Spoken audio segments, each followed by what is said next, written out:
அஸ்ஸலாமு அலைக்கும் வரஹ்மத்துல்லாஹி வபரகாத்துஹு. அன்பிற்கினிய அல்லாஹ்வின் நல்லடியார்களே, வாசக பெருமக்களே, இந்த அல்மீர் அல் குர்ஆன் அகாடமி நடத்தக்கூடிய நன்மைகளை அறுவடை செய்வோங்கிற இந்த நிகழ்ச்சியில் உங்களை எல்லாம் சந்திப்பதிலே பெருமகிழ்ச்சி அடைவதோடு படைத்த ரப்புல் ஆலமீனுக்கும் நன்றி செலுத்தியவனாக, நன்மைகளை அறுவடை செய்யக்கூடிய இந்த தருணம், ரமலான் மாதத்தினுடைய இந்த சந்திப்பை அல்லாஹு தஆலா புரிந்து கொள்வதோடு உங்களுக்கும் எனக்கும் இம்மையிலையும் மறுமையிலையும் நலவை நாடக்கூடிய நல்ல சந்திப்பாக அல்லாஹ் ஆக்கி தந்தல் புரிவானாக. புகழனைத்தும் அல்லாஹுக்கு உரித்தாவதாக. அல்லாஹ்வுடைய பேரருளும் பேரன்பும் மூமின்களாகிய நம் அனைவரின் உயிருக்கு உயிரான உயிரிலும் மேலான உத்தம திருநபி கண்மணி ஹாத்தமுன் நபி முத்து முஹம்மது முஸ்தபா ஸல்லல்லாஹு அலைஹி வஸல்லம் அவர்கள் மீதும், அவர்களுடைய குடும்பத்தார்கள், தோழர்கள், தாபியீன்கள், தபா தாபியீன்கள், இறைநேச செல்வர்களான வலிமார்கள், நல்லோர்கள், நாதாக்கள், நம் அனைவரின் மீதும் அல்லாஹ்வுடைய பேரன்பும் பேரருளும் என்றென்றும் நீடித்து இழைத்திருக்கட்டுமாக. ஆரம்பமாக நம் அனைவருக்கும் இறை அச்சத்தை கொண்டும் இஹ்லாஸ் என்ற உள்ள தூய்மை கொண்டும் மௌத்துக்கு முன்பாகவே தௌபா என்ற ஒரு நல்ல நசீபை கொண்டும் அல்லாஹ் நம் அனைவரையும் புரிந்து கொள்வானாக. ரமலான் மாதத்தினுடைய 2வது பத்தின் இறுதி கட்டத்தில் இருந்து கொண்டிருக்கிறோம். இந்த இறுதி கட்டத்தில் 2வது பத்திலே நாம் கேட்டுக்கொண்டிருக்கக்கூடிய அல்லாஹ் மக்ஃபிர்லி துனூபி என்று சொல்லக்கூடிய இந்த துவாவை இன்னும் அதிகம் அதிகம் ஓதி அவனிடத்திலே பாவ மன்னிப்பை பெற்றுக்கொண்ட நன்மக்களாக மேன்மக்களாக அல்ல நம் அனைவரையும் புரிந்து கொள்வானாக. 2வது பத்தை நாம் கடக்கப் போகிறோம் என்று சொன்னால் நிச்சயமாக நம்முடைய பத்ர் என்ற அந்த நினைவு நம்மை இன்னும் இன்னும் அதிகமாக யோசிக்க செய்கிறது. ஏனென்று சொன்னால் சாதாரணமான நிகழ்வு அல்ல. இஸ்லாமிய வரலாற்றில் முதல் யுத்தம். ஆனால் யுத்தம் என்று சொன்னால் யுத்தத்திற்கென்று எந்த தயாரிப்பும் எந்த முன்னேற்பாடும் இல்லாத ஒரு யுத்தம்.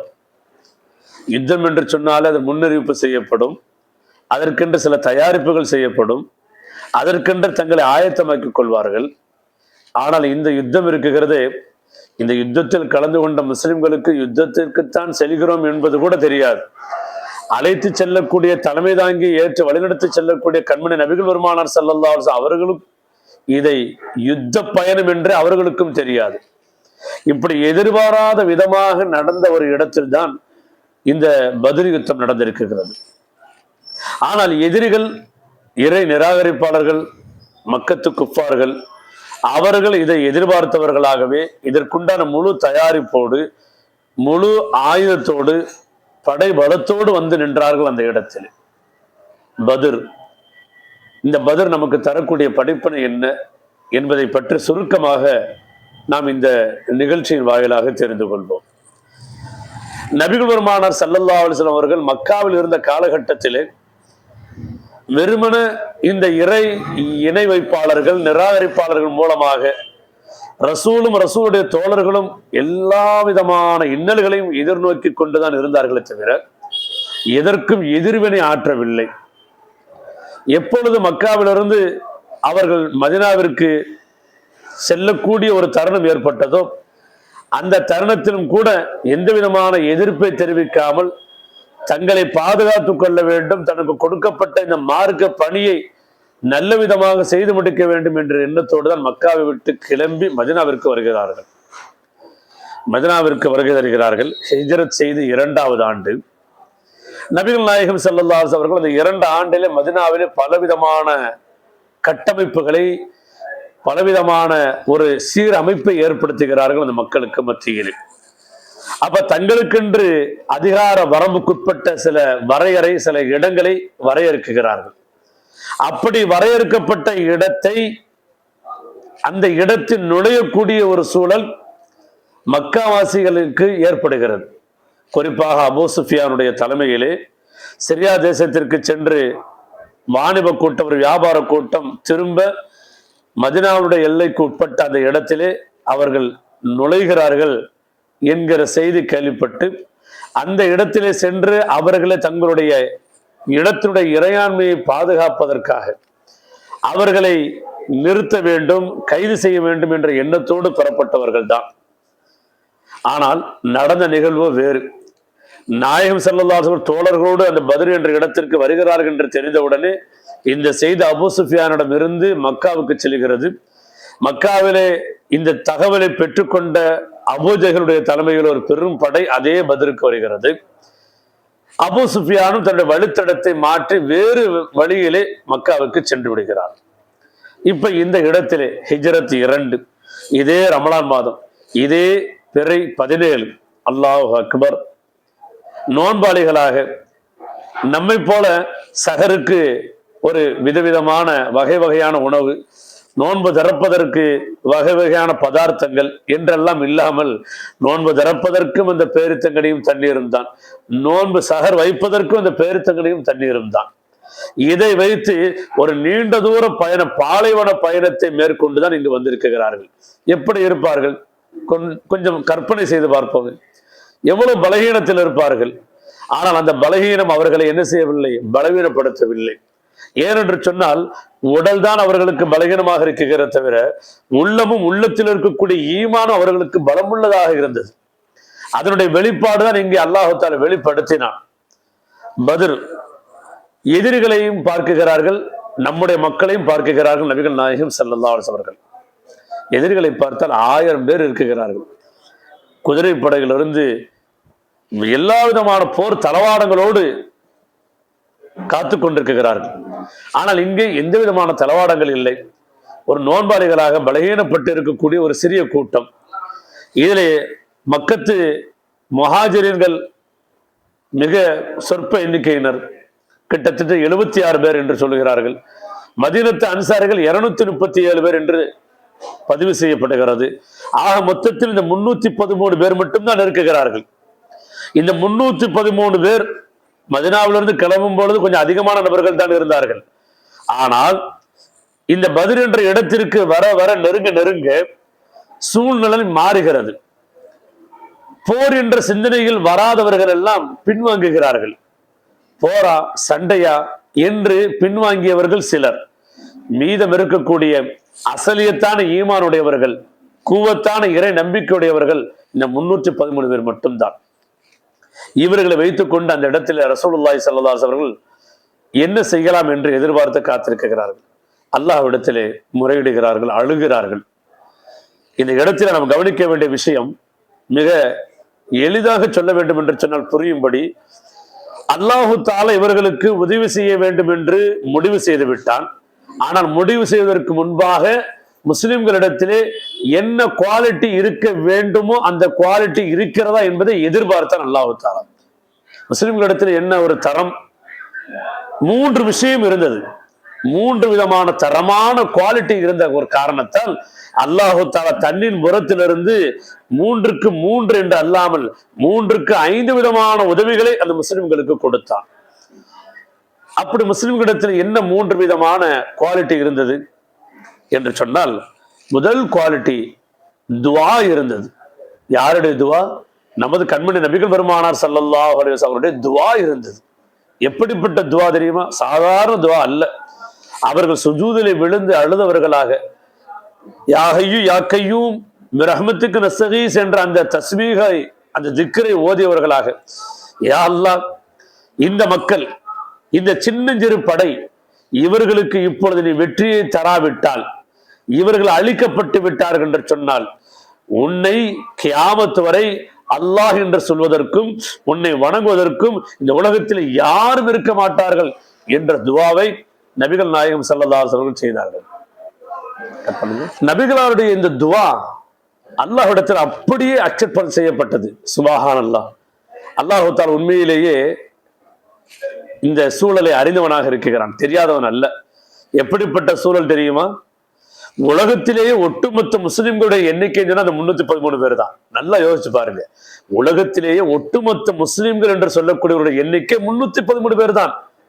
ஆனால் அவர்களை சுற்றி இருக்கக்கூடியவருடைய குப்பார்களுடைய எண்ணிக்கை இவர்களை விட 3 மடங்கு அதிகம். 3 மடங்கு அதிகம் என்பது மட்டுமல்ல, இவர்களை எதிர்ப்பதற்குண்டான எந்த ஒரு முகாந்திரமும் இல்லாத, எந்த ஒரு ஆயுத பலமும் இல்லாத நிராயுதபாணிகளாக, ஆயுதமற்றவர்களாக, உடல் பலகீனமுடையவர்களாக இருக்கக்கூடிய நிலைமைதான் இது. இதைத்தான் நபிகள் பெருமானார் ஸல்லல்லாஹு அலைஹி வஸல்லம் சொன்னார்கள். யா அல்லாஹ், உலகத்திலேயே இவர்கள் தான் இன்னைக்கு அல்லாஹ் என்று சொல்லக்கூடிய இந்த சஹாபாக்கள், என்னுடைய தோழர்கள், இவர்களுக்கு நீ வெற்றியை கொடுக்காவிட்டால், இவர்கள் அழிக்கப்பட்டு விட்டால், இனி கியாமத் வரைக்கும் உன்னை அல்லாஹ் என்று சொல்வதற்கும் உன்னை வணங்குவதற்கும் யார் இருக்க மாட்டார்கள் என்ற அந்த துவா அல்லாஹ்வுடைய சன்னிதானத்தை முழுமையாக சென்று அடைந்ததின் விளைவாக. இது முதல் காரணம். இரண்டாவது காரணம் அஞ்சா நெஞ்சம். என்ன அஞ்சா நெஞ்சம்? அஞ்சா நெஞ்சம் என்ற தமிழில் சொல்லுவென்ற துணிவு, தைரியம் என்று கூட சொல்லலாம். சஹாபாக்களிடத்தில் என்ன மனநிலை இருக்கிறது என்பதை நாயகம் விரும்ப கேட்டார்கள். அதில் யாரிடத்திலே சாதகமான பதில் வருமோ அவர்களிடத்தில் முதலில் கேட்கிறார்கள். சையதுனா உமர் ரலியல்லாஹு அன்ஹு அவர்கள் சையதுனா அபூபக்கர் சித்தீக் ரலியல்லாஹு அன்ஹு அவர்களிடத்தில் கேட்டார்கள், யா ரசூலுல்லாஹ், இந்த தருணத்திலே நாம் சமாதானமாக செல்வதோ அல்லது நாம் பின்னோக்கி செல்வதோ முறையல்ல, இந்த இடத்தில் நாம் போராடியே தீர வேண்டும் என்று உறுதியாக சொன்னார்கள். முஹாஜிர்களுடைய எண்ணத்து ஓட்டங்களை தெரிந்து கொண்டாலும் கூட நாயகத்திற்கு அதிகமான எண்ணிக்கை உடைய மதீனத்து அன்சாரிகளுடைய முடிவுதான் இங்கு அவசியமாகப்பட்டது. எனவே மதீனத்து அன்சாரிகளை நோக்கி பார்க்கிறார்கள். அந்த நேரத்திலே அபூ கத்தாதா ரலியல்லாஹு அன்ஹு அவர்கள் எழுந்திருச்சு சொன்னார்கள், யா ரசூலுல்லாஹ், நாங்க என்ன நினைக்கிறோங்கிறதான நீங்க எதிர்பார்க்கிறீங்க. இப்ப சொல்றேன் யா ரசூலுல்லாஹ், எங்களுடைய உயிர் எவன் கைவசம் இருக்கிறதோ அந்த படைத்த அல்லாஹ் மீது சத்தியமாக சொல்றோம், கடலை நோக்கி நீங்கள் குதியுங்கள் என்று கட்டளையிட்டாலும் கூட நாங்க எல்லாம் குதிக்கிறதுக்கு ரெடியா இருக்கிறோம் யா ரசூலுல்லாஹ்னு சொன்னாங்க. இந்த சமயத்தில் இன்னொரு தோழர் எந்திரிச்சு சொன்னார், யா ரசூலுல்லாஹ், இந்த மாதிரி இக்கட்டான நிலைமையில இறை தூதர் நிற்கும் போது, இறை தூதரே நீங்களும் உங்க அல்லாவும் பார்த்துக்கோங்கன்னு சொல்லி மூசா நபியினுடைய கூட்டம் சொன்னாங்களே, அது மாதிரி நாங்க சொல்லுவோம் நீங்க நினைச்சீங்களா? அப்படியெல்லாம் சொல்ல மாட்டோம் யா ரசூலுல்லாஹ். பக்கபலமாக உங்களுக்கு முன் இருந்தும் பின் இருந்தும் வலது இடது எல்லா புறங்களிலும் இருந்தும் உங்களை பாதுகாப்பதோடு இந்த தீனுல் இஸ்லாத்தை பாதுகாப்பதற்காக நாங்கள் அனைவரும் போராட தயாராக இருக்கிறோம் என்று சொன்ன அந்த நெஞ்சுரம், அஞ்சா நெஞ்சம், இதையும் அல்லாஹு தாலா கவனித்துக் கொண்டிருந்தான். இது இரண்டாவது காரணம். பொதுவாக இந்த மாதிரியான நெஞ்சுரம் இருக்குகிறது, அஞ்சா நெஞ்சம், துணிவான பேச்சு, இது வெறும் பேச்சாக மட்டும் இருக்கக்கூடாது, உண்மையில் செயலிலும் இருக்க வேண்டும். செயலிலும் இருக்குகிறதா என்பதைத்தான் அல்லாஹு தாலா இங்கு கவனித்தான். செயலிலும் இருந்தது சஹாபா பெருமக்களிடத்தில், துணிவோடு இருந்தார்கள். எனவே இந்த மூன்று காரியத்தை முன்வைத்துதான் அல்லாஹு தாலா தனது உதவியை இறக்கினான். இந்த இடத்துல ஒரு அப்படியே நம்ம படிப்பனைக்கு நம்ம செல்வோம். சாதாரண இன்னைக்கு நம்முடைய வாழ்க்கையில அல்லாஹ்வோட உதவி நமக்கு வேணும்னு சொன்னா நம்மிடத்தில் இந்த மூன்று விதமான தன்மைகள் இருக்க வேண்டும். முதலில் நாம் அல்லாஹ்விடத்திலே நம்மை முழுமையாக அர்ப்பணிக்க வேண்டும், அவனிடத்திலே நம்மை ஒப்படைக்க வேண்டும், அவனிடத்தில் முழுமையாக நம்மை ஒப்படைத்து அவனிடத்திலே நம்முடைய தேவைகளை கேட்க வேண்டும், துவா செய்ய வேண்டும். அந்த துவா மிக மிக முக்கியமானது. அதற்கு பிறகு நாம் செய்யக்கூடிய பாவங்களிலிருந்து நம்மை தவிர்த்து உள்ள தூய்மையோடு நாம் அவனை நோக்கி இருக்கும் பொழுது நிச்சயமாக அவனுடைய உதவி நமக்கு கிடைப்பதற்கு அதுதான் நமக்கு வழியையும் பாதையும் ஏற்படுத்தும். அப்படித்தான் பத்ர் சஹாபாக்களுக்கு ஏற்பட்டது. அல்லாஹு தஆலா இதற்கு பிரதிபகாரமாக என்ன செய்தான்? முதல் விஷயம், அவர்களுக்கு யுத்தத்தினுடைய ஆரம்ப காலகட்டத்திலே யுத்தத்திற்கு முன்பாக நிம்மதியான உறக்கத்தை கொடுத்தான். ரிலாக்ஸ் ரிலாக்ஸ் சொல்றோம்ல, எந்த ஒரு காரியத்துக்கு முன்னாடி பதட்டப்படாதீங்க, முதல்ல ரிலாக்ஸா இருங்க, முதல்ல சமாதானமா இருங்க, அமைதியா இருங்க, அமைதியா இருங்க. அமைதியா இருந்தாதான் பதறாத காரியம் செதறாது என்று சொல்வார்கள். அதுபோல ரிலாக்ஸா இருங்கிறதுக்காக அவங்க முதல்ல தூங்க வச்சான் அல்லாஹ் ஜல்ல சுப்ஹானஹு வ தஆலா. அல்லாஹ் ஜல்ல சுப்ஹானஹு வ தஆலா யுத்தம் நடக்கிற இடத்துல எந்த நிலைமையில அவங்க இருக்கிறாங்க, அந்த நிலைமையில தூக்கம் வருமா, தூங்க முடியுமா? ஆனா அல்லாஹ் தூங்க வச்சான். நான் தூங்க வச்சேன்னு அல்லாஹ் சொல்றான் திருமறையில. அல்லாஹு அக்பர், எவ்வளவு பெரிய விஷயம் இது! முதல் உதவி. இரண்டாவது உதவி, மழை என்னும் ரஹமத்தை இறக்கி வைத்தான். மழையில இவங்களுக்கு என்ன உதவி கிடைச்சிருக்கு அப்படின்னு சொன்னா, முன்கூட்டியே திட்டமிட்டு வந்த மக்கத்து குஃபார்கள் மக்கத்து குறைஷிகள் சமதள பகுதியை தேர்ந்தெடுத்துக் கொண்டார்கள். இவர்கள் எதிர்பாராம வந்தவர்கள் தானே, அதனால இவங்களுக்கு சமதள பகுதி கிடைக்கல, ஒரு சரிவான பகுதி தான் கிடைத்தது. அதில் தான் டென்ட் போட்டு தங்கி இருந்தாங்க. இப்ப மழை நல்லா பெஞ்சிச்சு, அப்படியே தண்ணி ஃபுல்லா வடிஞ்ச சமதள பகுதிக்கு போச்சு, ஒரே சேரும் சகதியுமாக ஆகிவிட்டது. இவர்களுக்கு தண்ணி நிக்கல, தண்ணி ஃபுல்லா கீழே போயிடுச்சு, இவங்களுக்கு ரிலாக்ஸ் ஆகி போச்சு. அப்ப மழையின் மூலமாக அவர்களை ஒரு சஞ்சலப்படுத்தி விட்டார். நச நசன் இருந்தா எப்படி இருக்கும்? அது மாதிரி அவர்களுக்கு ஒரு சஞ்சலம், இரவெல்லாம் தூக்கம் இல்லை, ஒரே ஆட்டம் பாட்டம் கொண்டாட்டம் குடி கூத்து கும்மாளம் எல்லாமே நடக்குது, அங்க என்ஜாய் பண்றாங்க நாளைக்கு நடக்கக்கூடிய கிடைக்கக்கூடிய வெற்றியை நினைத்து. ஆனால் அசத்தியத்தில் இருக்கக்கூடியவர்கள் ஆடிய ஆட்டம் இப்படி, ஆனால் சத்தியத்தில் இருக்கக்கூடியவர்கள் சஹாபா பெருமக்கள் தான் தூங்கினார்களே தவிர கண்மணி நபிகள் பெருமானார் ஸல்லல்லாஹு அலைஹி வஸல்லம் அவர்கள் உறங்கவில்லை. அவர்கள் அழுதவர்களாக சுஜூதிலே கிடந்து விழித்திருந்தார்கள். இந்த நிலைமையில இரண்டாவது உதவியாக மழையை இறக்கி வைத்தார் அல்லாஹ் சுப்ஹானஹு வ தஆலா. மூன்றாவது அல்லாஹு தாலா சாறை சாறையாக 1000 என்றும் 3000 என்றும் 5000 என்றும் கணக்கு சொல்லப்படுகிறது குர்ஆனுடைய வசனங்களின் அடிப்படையிலே. மலக்குமார்களை வானவர்களை நேரடியாக அல்லாஹு தாலா இறக்கி உதவி செய்த ஒரு உதவி இந்த பத்ர் யுத்தத்தில் நடந்திருக்கிறது. இது மூன்றாவது உதவி. நான்காவது உதவி, முஸ்லிம்களுடைய கண்களுக்கு காபிர்களை சொற்பமானவர்களாகவும் காபிர்களுடைய கண்களுக்கு முஸ்லிம்களை மிக பிரம்மாண்டமானவர்களாகவும் அல்லாஹு தாலா காட்டினான். இது அல்லாஹ் செய்த நான்காவது உதவி. ஐந்தாவது உதவி என்ன தெரியுமா? எதிரிகளுடைய உள்ளத்தில் முஸ்லிம்களை பற்றிய ஒரு திடுக்கத்தை ஒரு அச்சத்தை ஏற்படுத்தி விட்டார் அல்லாஹ் சுப்ஹானஹு வ தஆலா. என்ன நடந்தது? மலக்குமார்கள் இறங்கி போர் செய்திருக்கிறார்கள் என்று சொன்னால் என்ன நடந்திருக்கும்? கிட்டத்தட்ட மக்கத்து காபிர்களில் 70 பேர் கொல்லப்பட்டார்கள், 70 பேர் சிறைபிடிக்கப்பட்டார்கள். அதே சமயத்தில் இங்கு முஸ்லிம் படையினரும் கிட்டத்தட்ட 14 பேர் ஷஹீதாக்கப்பட்டார்கள். அந்த 14 பேரில் 6 பேர் மக்கத்து முஹாஜிரின்களும் 8 பேர் அன்சாரி தோழர்கள் மதீனாவாசிகளும் ஆவார்கள்.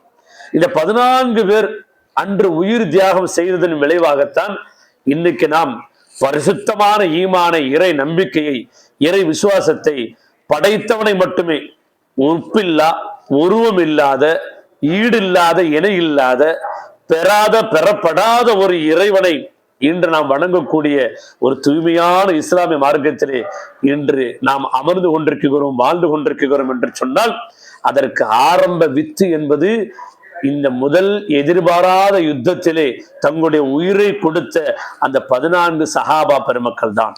அல்லாஹு அக்பர். அல்லாஹ் அவர்களை மென்மேலும் அவருடைய அந்தஸ்துக்களை உயர்த்தி அருள் புரிவானாக. அதில் கலந்து கொண்ட அந்த பத்ரீன்களை, பத்ரு தோழர்களையும் அல்லாஹு தஆலா அப்பொழுதே அறிவித்து விட்டான். அவர்கள் மன்னிக்கப்பட்டவர்கள், அவர்கள் சொர்க்கவாசிகள், அவர்கள் உயர்ந்த அந்தஸ்துக்குரியவர்கள் என்று அல்லாஹ்வினால் அறிமுகப்படுத்தப்பட்டு விட்டார்கள். எனவே இந்த நல்ல தருணத்திலே நாம் அல்லாஹ்விடத்திலே ஈமானுடைய அருமை தெரிந்தவர்களாக, ஈமானுடைய சுவை தெரிந்தவர்களாக, எக்காரணத்தைக் கொண்டும் எச்சூழலிலும் எக்காலத்திலும் இந்த ஈமானை விட்டு பிசகி விடாமல், பிறண்டு விடாமல் உறுதியோடு வாழ்ந்து மரணிக்கக்கூடிய நல்ல பாக்கியத்தை அல்லாஹ் நம் அனைவருக்கும் நசீபாக்கி தந்தர் புரிவானாக. எதை சொன்னோமோ எதை கேட்டோமோ அதன்படி விளங்கி அமல் செய்யக்கூடிய நன்மக்களாக மேன்மக்களாக நம் அனைவரையும் புரிந்து கொள்வானாக. வாஹிர் தஅவானா அல்ஹம்துலில்லாஹி ரப்பில் ஆலமீன். அஸ்ஸலாமு அலைக்கும் வரஹ்மத்துல்லாஹி வபரகாத்துஹு.